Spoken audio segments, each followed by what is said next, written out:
Hey, how's it going guys? Phil here, and in this video, I'm going to be taking apart, repairing, and regreasing my KitchenAid tilt head stand mixer.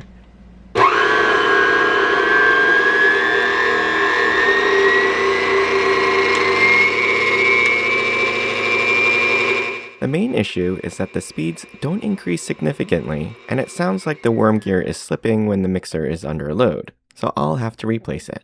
Before beginning, you may want to remove the front cap and thumb screw for cleaning, though this isn't required for the repair. To get started, remove the screw at the top of the end cover with a Phillips head screwdriver. Then tilt the cover back and lift while pulling away from the machine to remove it. I was surprised to find two loose nuts inside mine resting on the cardboard seal, and it looks like they've worked themselves loose from the bearing assembly bracket. So before continuing, I put those back on and tightened them. I had to loosen the screws on the speed control plate for access, so I did need to calibrate the speed at the end, which I'll explain in a separate video.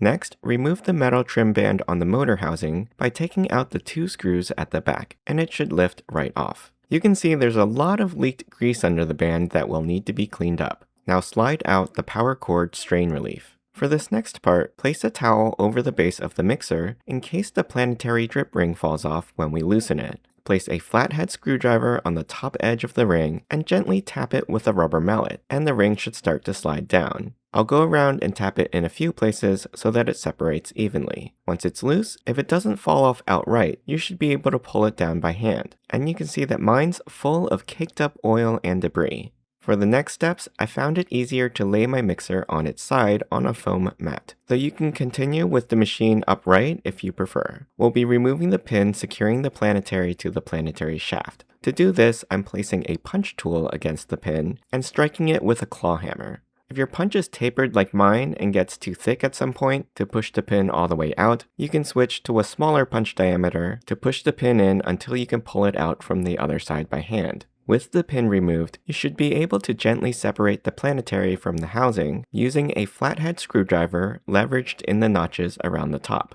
There will be a cardboard washer here that you can slide off the shaft, but if it's stuck, you may need to loosen it carefully with a screwdriver, as it can get caked in with grease. Just be gentle with it because we can reuse it rather than replace it. Next, we'll remove the 5 screws under the planetary with a flathead screwdriver. On other machines, these may be Phillips head or even square bit screws. You'll notice that these screws are only threaded about halfway up, and they're the only ones on this machine that look like that. Then just behind the planetary are 2 more screws that you'll need to remove, and these are fully threaded bolts. The last 2 body screws are at the back corners, and you can see that I'm actually missing one.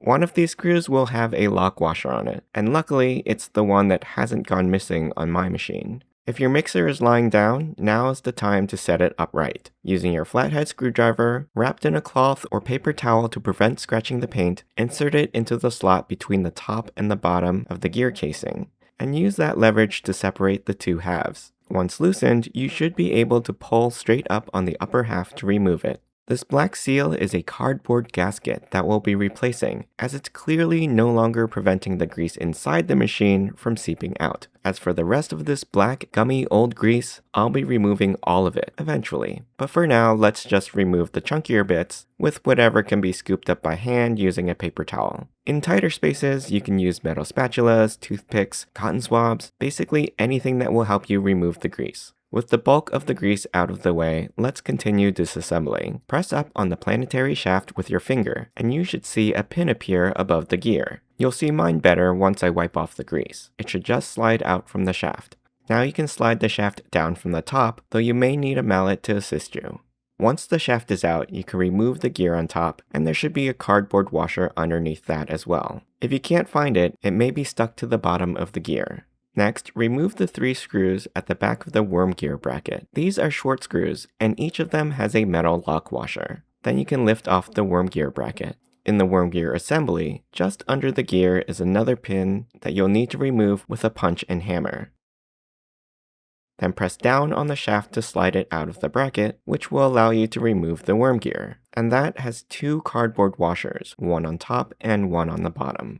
When inspecting my worm gear, you can see the wear pattern in the middle of each gear tooth, and that's what's causing it to slip when it's under load, so it'll need to be replaced. In the upper housing, remove the hub gear from the front by sliding it out. We'll be cleaning all the old grease out of this half as well.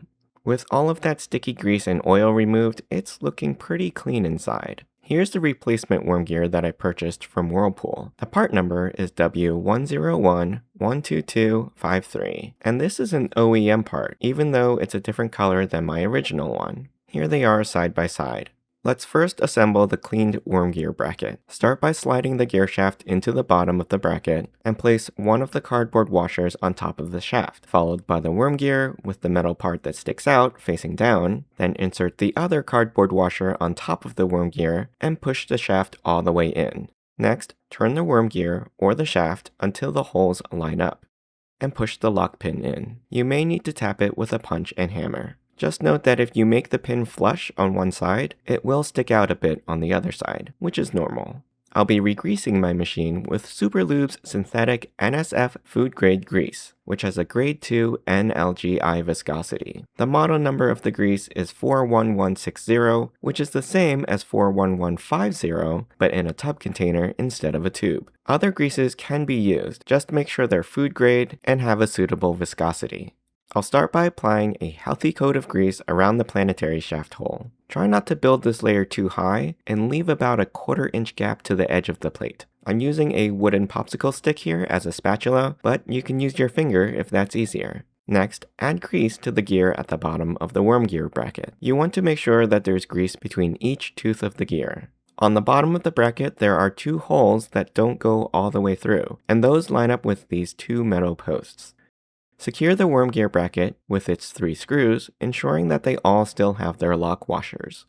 Next, we'll take the planetary shaft with the hole on the bottom and place a cardboard washer on top, then insert it back into the machine from the underside. I've placed a 1-cup jelly jar under the shaft so I can set it down and work from the top with both hands. Here, we'll need to add the second cardboard washer and place the center gear over the hole. Then push the planetary shaft up through them. If you meet some resistance here, you can gently tap it in with a rubber mallet. You'll want the shaft to come up high enough so that you see the hole for its pin. Then insert the pin into that hole so that it sticks out a little on both sides. Line the pin up with the notches on top of the gear by turning the shaft, then drop the shaft back down. You'll need to slide the washer underneath back up to the top. We'll continue our regrease by applying grease to the upper portion of the center gear, as well as all the teeth on the lower portion of the gear. And make sure to turn the gear as you go to ensure that there's grease between every tooth. We'll do the same thing to the newly replaced worm gear. And now we can install our new cardboard gasket. Line it up so that the angled corner is opposite the worm gear bracket like so, and ensure that all the screw holes line up. Next, we'll regrease the upper half of the gear case. Start by adding a thin layer of grease to the shaft of the hub gear, and slide that back into the front of the machine. Now apply grease to all of its teeth, turning the gear as needed to get all sides covered, after which you can pack it in with a healthy coat of grease all around. Next, we'll pack grease into the hollow space around the spiral motor shaft, before coating the shaft itself all around. When reassembling, hold the upper part of your gear case vertically with the front facing the floor so that the hub gear doesn't slide out of place. Then tilt it back to the horizontal position before lining it up to the bottom half and seating it back into place. If you're having a hard time getting it to drop down, you may need to align the gears by inserting a punch or mini screwdriver into the shaft pinhole and turning the gear slightly. Verify that the wires at the back of the machine aren't pinched between the 2 halves, then reinsert the strain relief into its slot. I'll unlock and tilt the head back now to reinstall the 5 half-threaded screws under the planetary. Once secure, add a thin coating of grease to the gears and clean out the pinhole of the planetary shaft one last time. Now is also a good time to check the rubber O-ring for damage or wear in case it needs to be replaced. Apply grease to the gear inside the planetary, then line up the hole in the middle of the planetary with the shaft and slide it on. Rotate the planetary until you can see the pinhole of the planetary shaft. If the holes are not aligned vertically, you can use a mini screwdriver or your punch to pull the shaft into position. Then insert the pin, then tap it into place with a punch if needed until it's flush. Next, replace the 2 screws behind the planetary, and for the rear body screws, remember that a lock washer should be installed on at least one of them, though it doesn't matter which side it's on. Now we can put the trim band back on and secure with its 2 screws at the back. We'll hook on the end cover and replace the small screw on top. Last but not least, we'll replace the cleaned drip ring by pressing it up over the planetary rim and tapping it into place with a mallet until secure. If you removed the front cap and thumb screw, you can reattach that now. The moment of truth, we'll plug it in and turn it on to see if it's working.